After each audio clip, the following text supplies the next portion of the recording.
شروع اس رب کے نام سے جو بڑا مہربان اور نہایت رحم کرنے والا ہے۔ میں آپ کا اردو ٹیچر نیاز محمد آج کا اردو ٹاپک لے کر آیا ہوں، وہ اردو گرامر کے حوالے سے ہی۔ اردو گرامر میں آج ہم پڑھیں گے کہ جملہ کیا ہے اور اس کے اجزاء پڑھیں گے۔ پہلے ہم سیکھتے ہیں کہ جملہ کیا ہوتا ہے اور یہ کیسے بنتا ہے۔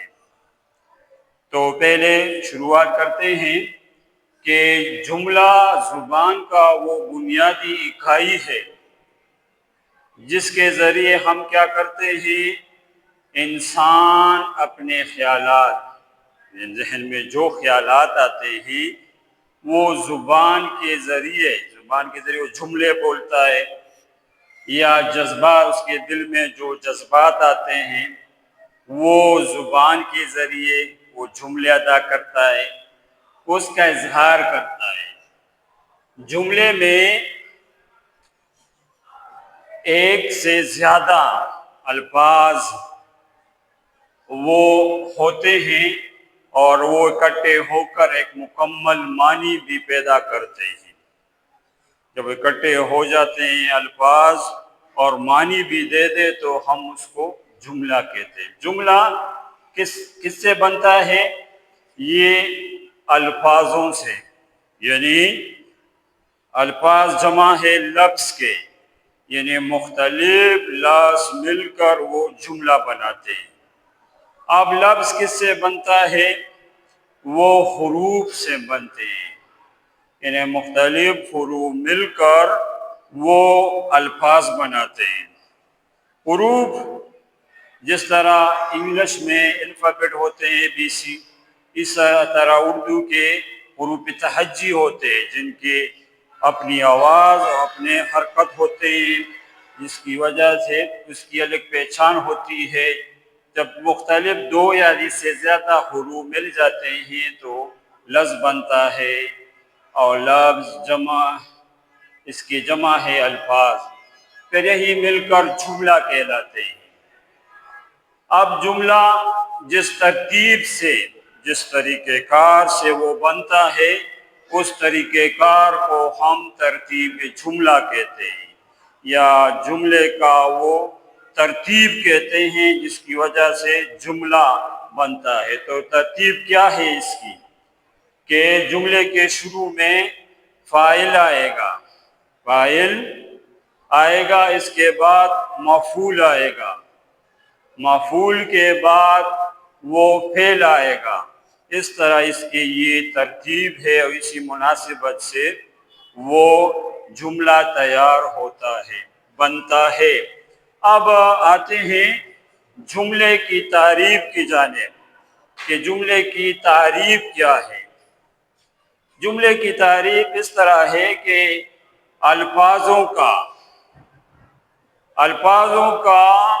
مجموعہ، جب الفاظ اکٹھے ہوتے ہیں، یکجا ہوتے ہیں، ملتے ہیں، اور جو ایک مکمل اور واضح معنی دے دے، وضاحت، جسے واضح یعنی تجوید جس میں واضح معنی ہوتے ہیں، اس کو جملہ کہتے ہیں۔ یہ معنی اس طرح کہہ سکتے ہیں کہ جب مختلف الفاظ ملتے ہیں اور خاص ترتیب کے ساتھ ملتے ہیں، وہ ترتیب یہی بتائی نا میں نے نہیں کہ پہلے فاعل آئے گا، ہی ترتیب ہے، اور پھر مفعول ہے، پھر آخر میں فعل آئے گا۔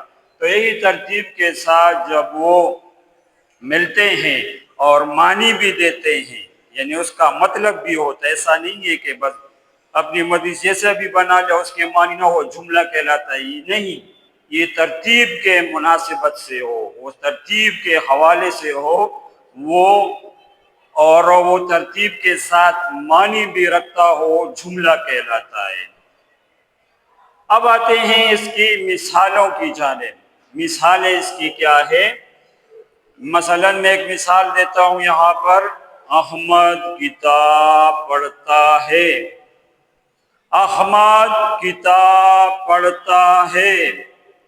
احمد یہاں پر کیا ہے؟ یہاں پڑھ چکے ہیں، فاعل ہے، اور کتاب کیا ہے؟ وہ مفعول ہے، اور پڑھتا وہ یہاں ہم پڑھ چکے ہیں آخر میں فعل آئے گا، یہ پڑھتا فعل ہے۔ یہ ترتیب کے ساتھ وہی مناسبت سے جملہ ہوا نا، معنی بھی رکھتا ہے نا، احمد کتاب پڑھتا ہے۔ آپ جب کسی کو یہ جملہ کہیں گے تو آسانی سے سمجھ سکتا ہے کہ آپ کیا کہنا چاہیں، جملہ کس طرح ہے۔ دوسرا جملہ ہے سورج نکلا، یعنی سورج نکلا۔ میں نے بعض جملوں میں مفعول کی ضرورت بھی نہیں ہوتی، بغیر مفعول کے بھی جملہ بنتا ہے، جس طرح مختصراً جملہ سے کہتے ہیں، جس طرح پر میں نے مثال دی ہے سورج نکلا، سورج نکلا۔ اب دونوں یہاں پر مفعول نہیں ہے، سورج یہاں پر فاعل ہے، نکلا فعل ہے، یہاں مفعول نہیں آیا، تو تب بھی یہ معنی رکھتا ہے۔ یہ جملوں کی اقسام میں سے انشاءاللہ ہم پڑھیں گے کہ جملے کے اقسام کون سے ہیں۔ یہ تو صرف اجزاء ہے، وہ پڑھیں گے کہ اس میں فعل و فاعل مل کر کون سا جملہ کہلاتا ہے، یا فعل اور مفعول اور فاعل مل کر وہ کون سا جملہ کہلاتا ہے، یہ سب پھر پڑھیں گے۔ تو تیسری مثال اس کی ہے وہ اسلم دوڑتا ہے، یہ اسلم کھیلتا ہے۔ اس طرح اور بھی مثالیں ہیں، یعنی اسلم یہاں پر فاعل ہے اور دوڑتا، دوڑتا یہ اس کا فعل ہے، وہ کام کر رہا ہے فعل کی۔ اس کی فاعل اور فعل کے نیچے اجزاء میں اس کی تعریفیں ہم بیان کریں گے، لیکن یہ جملہ وہ ترتیب بیان کر رہے ہیں کہ جملہ کس طرح بنتا ہے، وہ ترتیب میں نے وضاحت کر دی ہے۔ اب آتے ہیں جملے کے تشکیل میں، کہ جملہ جب بنتا ہے تو اس کے کتنے اجزاء ہوتے ہیں، وہ اجزاء کون کون سے ہیں، وہ اجزاء ان کے نام یہ ہے۔ پہلا ہے فاعل، دوسرا ہے فعل، اور تیسرا ہے مفعول۔ یا ترتیب کے ساتھ ہم پڑھ چکے ہیں کہ فاعل کے بعد مفعول ہوگا اور پھر آخر میں فعل ہوگا۔ تو میں نے ترتیب کر دی، کوئی اس طرح نہیں، صرف آپ کو سمجھانا تھا کہ آپ سمجھ سکیں۔ تو آتے ہیں پہلے فاعل کی جانب۔ فاعل کسے کہتے ہیں؟ اس کی تعریف یہ ہے کہ یہ وہ لفظ ہوتا ہے فاعل جو جملے میں کسی عمل کو یا کام کو ظاہر کرتا ہے، یا جس کے بارے میں بات کی جاتی ہے۔ عمل کام کو ہے نا، یعنی جملے میں کام کرنے والے کو ظاہر کر دیا۔ اشعار مختصر الفاظ میں یہ کہہ سکتے ہیں کہ جملے میں کسی کام کرنے والے کو ظاہر کرے، جو کام کر رہا ہو نا۔ جس طرح میں اپنی مثال دے دی، جس طرح میں یہاں پر آپ کو پڑھا رہا ہوں، تو میں ٹیچر، بطور ٹیچر میں یہاں پر یہ میں فاعل ہوں، میں آپ کو پڑھا رہا ہوں، میں کام کرنے والا ہوں، اور کام کون سا کر رہا ہوں؟ پڑھانے کا، تو میں فاعل ہو گیا۔ تو یہاں پر مختصر یعنی تعریف یہ ہے کہ کام کرنے والے کو ظاہر کرے، اس کو ہم فاعل کہتے ہیں۔ اس کی چند مثالیں میں دیتا ہوں، انشاءاللہ آج سمجھ جائیں گے۔ تو پہلا مثال یہ ہے کہ علی نے کتاب پڑھا۔ علی ایک لڑکا ہے، اس نے کتاب پڑھا۔ یہاں پر علی کیا ہے؟ فاعل ہے، وہ کام کر رہا ہے۔ کون سا کام؟ کتاب پڑھنے کا کام کر رہا ہے۔ تو یہ علی کیا ہو گیا؟ یہاں پر علی فاعل ہے، یعنی کام کرنے والا۔ کام کون سا کر رہا ہے؟ پڑھائی کا، کتاب پڑھنے کا۔ جس طرح شروع میں ترتیب میں، جملے کے ترتیب میں نے بتایا تھا کہ پہلے فاعل آئے گا، تو یہاں پر علی پہلا وہ کیا ہے؟ فاعل ہے۔ اب اس کے جاتے ہیں دوسری مثال کی جانب۔ دوسرا مثال ہے کہ گھوڑا دوڑتا ہے۔ گھوڑا جانور ہے اور وہ دوڑ رہا ہے۔ اب یہ گھوڑا کام کر رہا ہے دوڑنے کا، تو گھوڑا کیا ہوا؟ وہ فاعل ہے۔ شروع میں بتایا کہ پہلے فاعل آئے گا، وہ کام کرنے والا، یہاں گھوڑا کام کر رہا ہے دوڑنے کا، تو یہ فاعل ہو گیا۔ اب آتے ہیں تیسری مثال کی جانب۔ تیسری مثال وہ سورج کی ہے کہ سورج نکلا۔ سورج کیا ہے؟ وہ نکلا۔ یہاں پر سورج فاعل ہے اور وہ کیا کام کر رہا ہے؟ نکل رہا ہے۔ یعنی جس طرح صبح ہوتی ہے، سورج نکل رہا ہوتا ہے، تو یہ کام کر رہا ہے کہ وہ نکل رہا ہے، صبح ہونے والی ہے، تو سورج کا نکلنا، یہاں سورج جو کام کر رہا ہے وہ نکلنے کا، تو سورج کیا ہوا؟ فاعل ہوا، کام کرنے والا ہوا۔ مجھے امید ہے کہ آپ اس فاعل کو مثالوں کے ذریعے سمجھ گئے ہوں گے۔ اب آتے ہیں جملے کے دوسرے اجزاء جو ہے فعل، جس کو انگریزی میں ورب کہا جاتا ہے۔ تو فعل وہ لفظ ہوتا ہے جو کسی کام کے کرنے یا ہونے کو ظاہر کرے، یعنی جملے میں کسی کام کو کرنے یا ہونے کو ظاہر کرتا ہے کہ یہی وہ کام ہے جو فاعل کر رہا ہے، اسی کام کو وہ ہم فعل کہتے ہیں۔ تو اس میں یہ بات یہ بھی یاد رکھیں کہ اس میں زمانے کا ہونا ضروری ہے۔ آپ پڑھ چکے ہوں گے کہ فعل کے لحاظ سے 3 زمانے ہیں، پہلے ماضی، پہلے حال اور پہلے مستقبل۔ تو اس تینوں کا ہونا ضروری ہے۔ پہلے ماضی کی تعریف آپ کو یاد ہوگی، یعنی گزرے ہوئے زمانے میں جو کام کیا جائے، وہ جتنا بھی پیچھے جائے وہ ماضی کہلاتا ہے۔ پہلے حال کیا ہے؟ پہلے حال موجودہ زمانے میں، یعنی اس وقت جو کام ہو رہا ہے، جس طرح میں آپ کو پڑھا رہا ہوں، تو میں جو کام کر رہا، یہ کس سے زمانے ہیں؟ پہلے حال کا ہے۔ اور مستقبل کا آنے والے، یعنی اس کے بعد یا کل کیا ہوگا، وہ پہلے مستقبل کہلاتا ہے۔ تو اس میں زمانے کا ہونا ضروری ہے، تب جا کر یہ فعل کہلاتا ہے۔ اب آتے ہیں اس کے مثالوں کی جانب۔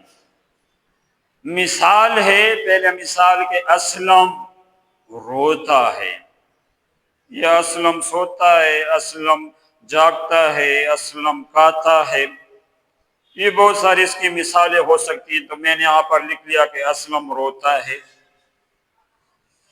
تو اسلم کیا ہے؟ یہ اس سے پہلے فاعل ہم پڑھ چکے ہیں، یہ فاعل ہوگا، شروع ترتیب میں ہم نے بتایا تھا۔ پھر اس کے بعد جو روتا ہے نا، وہ یہاں پر رونا یا روتا یہ فعل ہے، وہ کام کر رہا ہے۔ کون سا کام؟ رونے کا کام کر رہا ہے، یہ فعل کہلاتا ہے۔ ترتیب بتائی تھی، پہلے بھی بتایا تھا کہ میں نے جملے میں کہ بعض جملہ بنتا ہے صرف فاعل اور فعل کے ملاپ سے بنتا ہے، اس سے بھی جملہ بنتا ہے، مفعول کی ضرورت نہیں، یہاں پر مفعول کی ضرورت نہیں ہے۔ جس طرح فاعل میں، جس طرح یہاں پر فاعل کے دوسری مثال میں ہم نے پڑھایا تھا کہ گھوڑا دوڑتا ہے، یہاں پر مفعول نہیں ہے، اس طرح یہاں پر مفعول نہیں، صرف فعل ہے، تو روتا ہے فعل۔ بچہ سوتا ہے، تو بچہ کیا ہے؟ فاعل۔ سونا کیا ہوا؟ یا سوتا، وہ فعل کہلاتا ہے۔ بچہ کیا کام کر رہا ہے؟ سونے کا کام کر رہا ہے، یعنی سو رہا ہے، تو یہ سو رہا ہے، تو یہ اس کا کام ہے۔ تیسرا مثال ہے گھوڑا دوڑتا ہے، میں نے اوپر فاعل میں بھی مثالیں دی تھی گھوڑے کا، تو اس میں یہ بھی مثال کہ گھوڑا کیا ہے؟ فاعل، کام کیا کر رہا ہے؟ دوڑنے کا، تو دوڑنا اس کا فعل کہلاتا ہے۔ مجھے امید ہے کہ یہ دوسرا جز بھی وہ جملے کا آپ سمجھ گئے ہوں گے۔ اب آتے ہیں اس کے تیسرے حصے، تیسرے جز کی جانب، جس کو مفعول کہتے ہیں۔ تو مفعول کی تعریف کچھ اس طرح ہوگی کہ وہ لفظ ہوتا ہے مفعول جو فعل کا اثر قبول کرتا ہے، وہ یا سادہ لفظوں میں ایسا کہہ سکتے ہیں کہ جس پر کوئی کام واقع ہو، یعنی کام واقعہ ہو یا کام ہو رہا ہو، اس کو ہم کیا کہتے ہیں؟ مفعول کہتے ہیں۔ مثلا جس طرح اوپر مثالوں میں بھی میں نے وضاحت کر دی ہے کہ بعض جملے مفعول، جس جملے میں مفعول ہوتی ہے وہ جملے ہم یہاں پر لکھیں گے، جس جملے میں فاعل کے ساتھ مفعول کی بھی ضرورت ہوتی ہے۔ تو وہ جملہ کون سا ہے؟ پہلے مثال دیتے ہیں کہ احمد کھانا کھاتا ہے۔ یہاں پر احمد کیا ہے؟ فاعل میں ہم پڑھ چکے ہیں، اور ترتیب جملہ میں بھی کہ پہلے فاعل آئے گا، احمد فاعل ہے۔ جو جملے کے ترتیب میں ہم پڑھ چکے دوسرا کیا آئے گا؟ وہ ہے مفعول۔ تو یہاں پر کیا ہے کہ کھانا مفعول ہے، کہ نہیں احمد کھانا کھاتا ہے نا، تو کھانے پر کام ہو رہا ہے، کون سا؟ وہ کھاتا ہے کھانے کو، تو کھانے پر کام ہو رہا ہے، تو کھانا مفعول ہے، اور کھانا کھاتا یہ فعل کہلاتا ہے۔ یعنی تینوں آپ ترتیب کے ساتھ مل گئے ہیں تو ایک مکمل جملہ کہلاتا ہے۔ دوسری مثال آتے ہیں۔ اس کی دوسری مثال کیا ہے کہ بچہ کرکٹ کھیلتا ہے، یا لڑکا کرکٹ کھیلتا ہے، یا کھلاڑی کرکٹ کھیلتا ہے، یا اس قسم کے اور بھی جملے ہو سکتے ہیں۔ میں نے بچہ لیا ہے کہ کرکٹ کھیلتا ہے۔ اب بچہ کیا ہے؟ جو ترتیب کے حوالے سے وہ ہے فاعل، اور اس سے پہلے ہم پڑھ چکے تھے کہ جو کام کو ظاہر کرے وہ ہے، کسی کام کو کرنے ہونے کو ظاہر کرے۔ یہاں کھیلنا کیا ہے؟ یہ فعل ہے، اور جس چیز پر کام ہو رہا ہے، یہاں بچہ وہ کرکٹ کھیل رہا ہے نا، تو یہاں کرکٹ ہوئی کیا ہے؟ مفعول ہے۔ کیا ہے؟ مفعول ہے۔ اب آتے ہیں، یہ دوسری مثال ہوئی، اب آتے ہیں تیسرے مثال کی جانب۔ جو مفعول کا وہ تیسرا مثال ہے کہ طالب علم کتاب پڑھ رہا ہے۔ ایک اسٹوڈنٹ ہے، وہ کتاب پڑھ رہا ہے، تو طالب علم کیا ہے؟ وہ فاعل ہو گیا، جو ترتیب جملہ کے حوالے سے ہم پڑھ چکے ہیں۔ اور کتاب کیا کہلائے گا؟ مفعول ہے، یعنی کتاب پڑھائے، کتاب پر پڑھائی کا کام ہو رہا ہے نا، تو کتاب پر کام ہو رہا ہے تو کتاب مفعول کہلاتا ہے، اور اس کے بعد پڑھ رہا ہے، پڑھنا کیا ہے؟ یہ فعل ہے، فعل کو ظاہر کر رہا ہے۔ اس کے علاوہ بہت ساری مثالیں عام زندگی میں آپ وہ لے سکتے ہیں۔ مجھے امید ہے کہ آپ نے اس لیکچر سے بہت زیادہ کچھ سیکھ لیا ہوگا اور اس سے فائدہ حاصل کیا ہوگا۔ والسلام۔